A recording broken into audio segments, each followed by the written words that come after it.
Ever since the start of the Ukraine invasion, Russia has been trying to take Zaporizhzhia. The region that's home to one of Ukraine's most important nuclear power plants, which is under Russian control, is still holding out. And it's clear what that means. More soldiers and tons of explosives get deployed into Zaporizhzhia every day. But in September, Russia got brave. It sent one of its Su-34s into Zaporizhzhia. That fighter jet managed to complete a bombing run, but it didn't do much else. Why? Because Ukraine burned it out of the sky instantly in a strike that's still leaving people asking just how Ukraine pulled it off. The basics are known thanks to a September 25 Newsweek roundup covering the incident. It reports that Russia had deployed the Su-34 in Zaporizhzhia, where it was attacking the southern Ukrainian region with a series of guided aerial bombs. It isn't known for how many runs the Russian jet managed to complete, but each of these bombs would have caused devastation wherever it landed. Ukraine had to do something about the jet. If left unconfronted, Russia's Su-34 would have completed as many runs as Russia's stockpiles allowed before returning to base, ready for its next mission. Ukraine couldn't allow that to happen, so it took the fight back to Russia's Su-34. More details come from the Ukrainian Air Force's Telegram channel, which released a statement on what it managed to pull off. At about 0400 on September 25, 2025, a Russian Su-34 aircraft, which carried out terrorist attacks on the city of Zaporizhzhia, was shot down in the Zaporizhzhia direction using guided aerial bombs, the Air Force said. That was it. No information about how the Su-34 was taken out or what happened to it after the strike. Ukraine's Air Force clearly wanted to keep the how a secret, perhaps believing that it may be able to use the same method to dispose of more Russian fighter jets in the future. However, there is a theory about how Ukraine managed to take out this powerful Russian jet. Keep watching to find out what that theory is. For now, what's known for certain is that taking out the Su-34 means that Ukraine has managed to relieve the pressure on a city that appears to be one of Russia's priorities as we head deeper into 2025. In truth, Zaporizhzhia has always been high on Vladimir Putin's agenda. It was one of the first cities Russia's forces stormed during the initial invasion of Ukraine, with that early assault leading to Russia occupying the Zaporizhzhia nuclear power plant. However, Russia seems to have redoubled its efforts during the last few months of 2025. On September 8, the Kyiv Independent reported that the commander-in-chief of Ukraine's armed forces, Oleksandr Syrsky, revealed that Russia had intended to launch a major offensive against Zaporizhzhia. That initial offensive, which would have likely started toward the end of August and rolled on into September, was stopped in its tracks, Syrsky said. However, our troops prevented these plans from being carried out. The Russians were forced to postpone their offensive in Zaporizhzhia Oblast and redeploy marine units to Donetsk Oblast, Syrsky commented. The use of the word postpone in this statement is telling, because it shows that Russia taking its focus away from Zaporizhzhia was only temporary. By September 22, the Institute for the Study of War, or ISW, was reporting that Russia was making a renewed push for the city. Its objective by that point, the ISW says, was to maintain its existing frontline positions while securing the rear areas against Ukraine strikes. That's an important tidbit of information when it comes to Russia's use of the Su-34. Russia needs safe locations from which these kinds of jets can take off. By September 22, it was focusing on securing those types of locations, with its apparent success perhaps being what allowed it to send a Su-34 to attack Zaporizhzhia city in the first place. Russia wasn't advancing on the city by this point, but it was working toward launching more powerful offensives, which the ISW says would include the use of tube artillery, in addition to the Su-34 we now know it planned to utilize. Just a day after the ISW's report, Russia was ready to launch a full assault. New Sky provides some information, noting that Russia was hitting Zaporizhzhia hard before Ukraine took out its Su-34. In the previous days, the city had been subjected to massive attacks by UAVs and aerial bombs, resulting in the destruction of residential buildings, private farms, and industrial infrastructure. Russia's attacks led to the death of a local resident on September 23, adding to the civilian casualty list in Ukraine. At least 4 private homes were damaged as a result of an airstrike, possibly conducted by the Su-34, and firefighters reported extinguishing blazes that covered just under 1,400 square feet of Zaporizhzhia. The offensive that Ukraine managed to stall earlier in September appeared to be in full swing by the latter portion of the month. And given Russia's reliance on airstrikes in that offensive, it appears clear that the Su-34 Ukraine just took out was participating in repeated bombing runs that were doing very real damage. The jet had completed one of these runs in the early hours of September 2025. Ukraine destroyed it as it attempted to return to base. This leads back to the theories about how Ukraine managed to take out Russia's Su-34. After all, this fighter jet isn't an easy target. Army recognition says that its speed is typically about 869 miles per hour. However, the airframe can reach a top speed of 1,180 miles per hour, which means it can move at about 1.5 times the speed of sound when it's going full pelt. Such a fast-moving target is difficult to hit. But according to the new Voice of Ukraine, one expert has some ideas about how Ukraine's Air Force managed to complete its strike. The outlet reported on comments made by Mikhailo Zhirikov, who says that Russia's biggest weakness when it came to its lost Su-34 may be in the jet's repeated flight patterns. First of all, it's likely the Russians were flying the same predictable routes, Zhirikov said.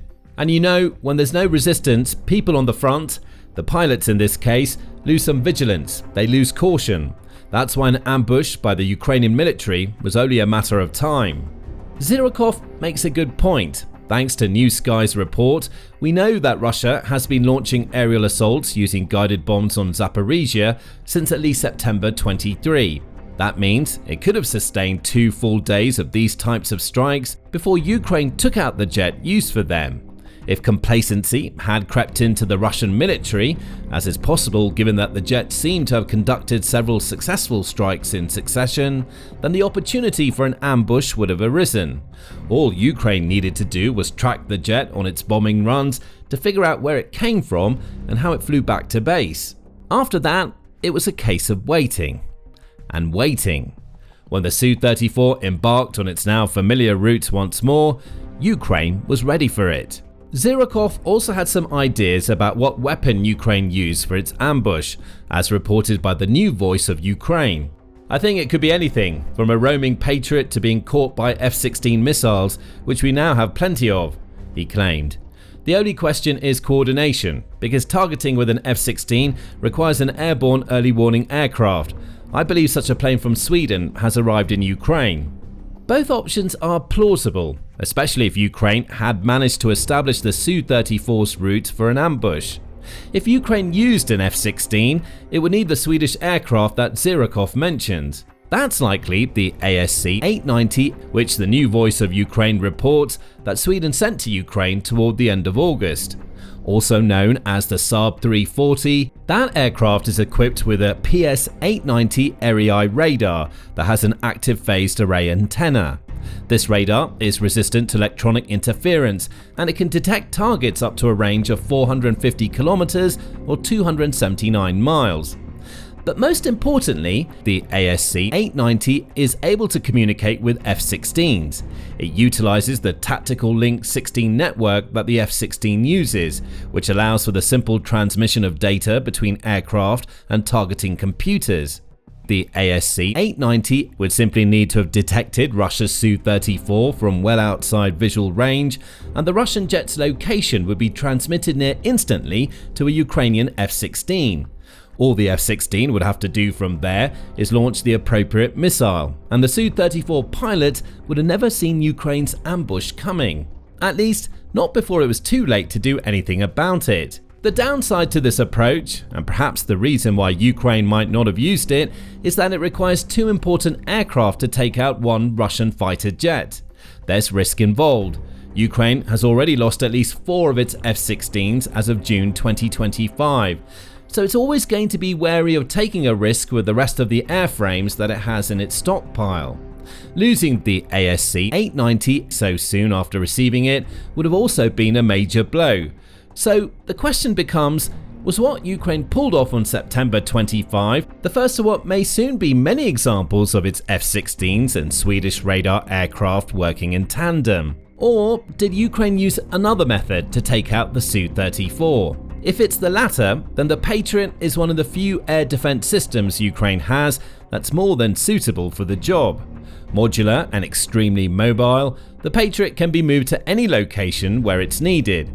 Zaporizhzhia, given that it's being targeted by aerial strikes, is an obvious location for Ukraine to have stashed one of the 6 fully functioning Patriot batteries Ukraine is believed to still have.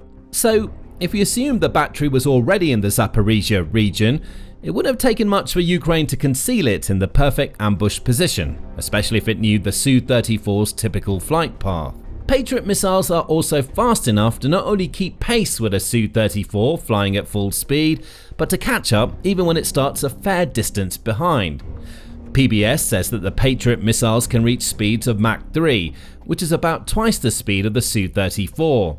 Plus, it's likely that Russia's jet wasn't going anywhere near its top speed.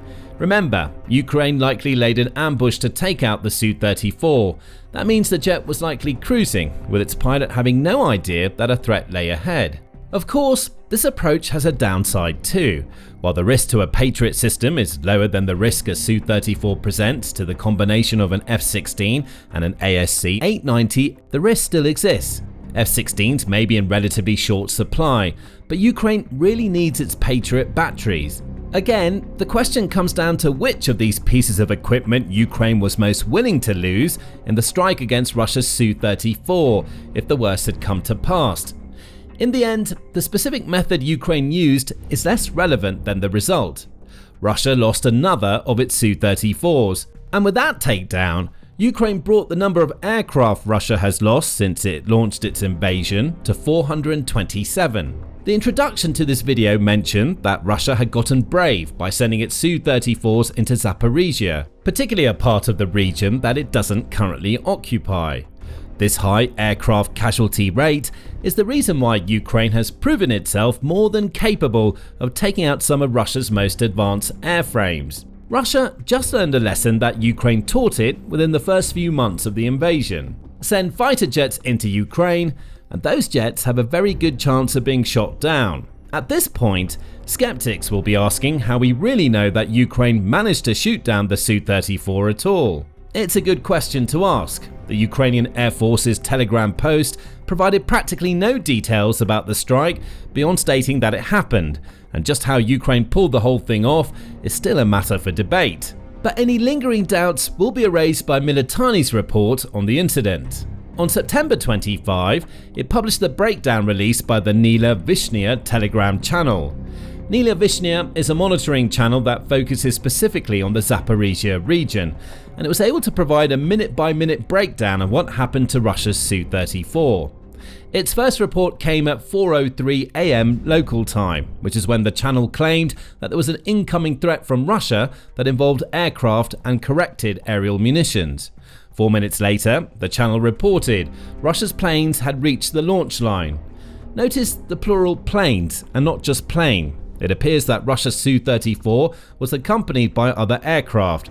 However, it's not yet known what those planes were or how many came along for the ride. By 4:11 AM, the Zaporizhzhia channel reported that a pair of Zaporizhzhia settlements, Tokmak and Molochansk, became the sites of the Su-34's bomb launches. Russia's jet fired cabs, which are high explosive bombs that have universal planning and correction modules installed to make them more accurate. So there's confirmation that the Su-34 was at least successful in its bombing run before it was taken out. But it wasn't long after launching the bombs that the jet started to experience trouble. At 4:14 AM, Militari says, Zaporizhzhia reported that one of the Russian planes, likely the Su-34, had broken down. A minute later, that aircraft had diverted from its intended flight path and disappeared somewhere above Vasiliivka. Ukraine's confirmation of the Su-34's destruction came a little under 4 hours later at 7 AM. If any doubt still remains, Militani offers a postscript to this minute-by-minute breakdown. It says that Russia's propagandist, which is the term it uses to refer to pro-Russian military bloggers on Telegram, refuses to acknowledge that anything had happened to their country's Su-34. That changed at noon on September 25, when Ilya Tumanov of the fighter-bomber Telegram channel confirmed that the aircraft had indeed been destroyed. And according to Tumanov, Russia also lost its Su-34 pilot, who appears not to have been able to eject from the aircraft before Ukraine struck. The failure to eject lends more credence to the theory that Ukraine carried out a pinpoint ambush, meaning all of the reports and theories are adding up. By this point, it seems clear that Russia lost a Su-34 on September 25. However, what this means for the Ukraine war going forward is a little more difficult to quantify. It would be inaccurate to claim that the destruction of one Su-34 is some sort of game changer in the Ukraine war. It isn't. But that's not to say that it isn't both an impressive and very useful strike for Ukraine. At the very least, it means that there'll be one less plane in the sky terrorizing Zaporizhzhia with guided bombs for the time being. With a little luck, Russia will also be slow to replace its lost Su-34, which gives the Ukrainian city some more breathing room. Of course, as mentioned before, the Su-34 appears to have been accompanied by other aircraft. Were those also fighter jets or bombers that could continue the aerial bombardment of Zaporizhzhia? It's not clear, but Ukraine will still be happy to take another Su-34 out of the skies.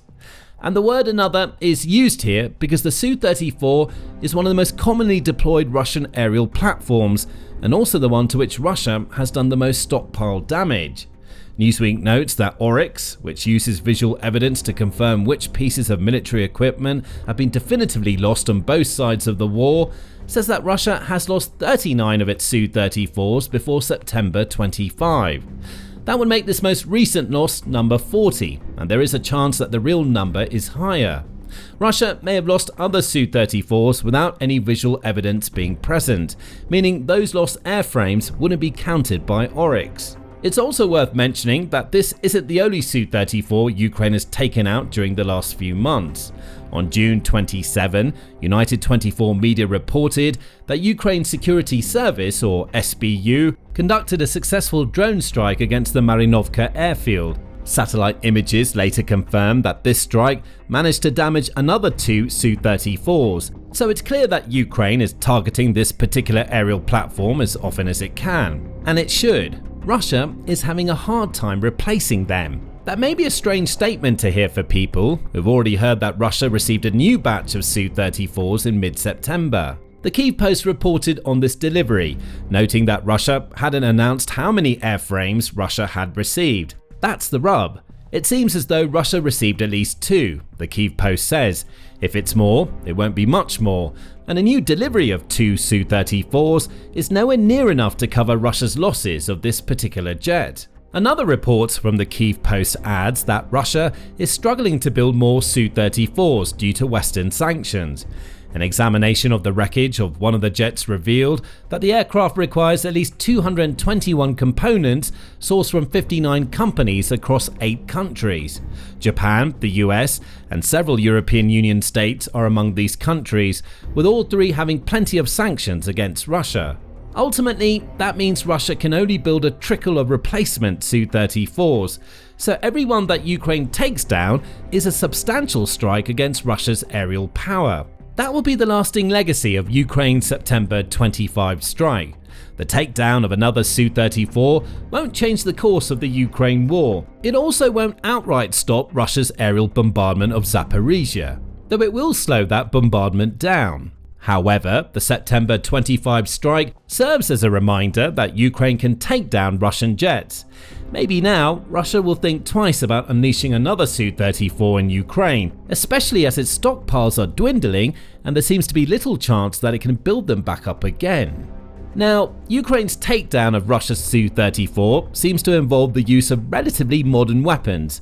But another recent destruction of a Russian aerial threat saw Ukraine use a machine gun dating back to World War I. Find out how Ukraine used just $11 in ammunition to destroy one of Russia's most powerful cruise missiles in our video. And if you enjoyed this video, remember to subscribe to the Military Show for more coverage of the situation in Zaporizhzhia.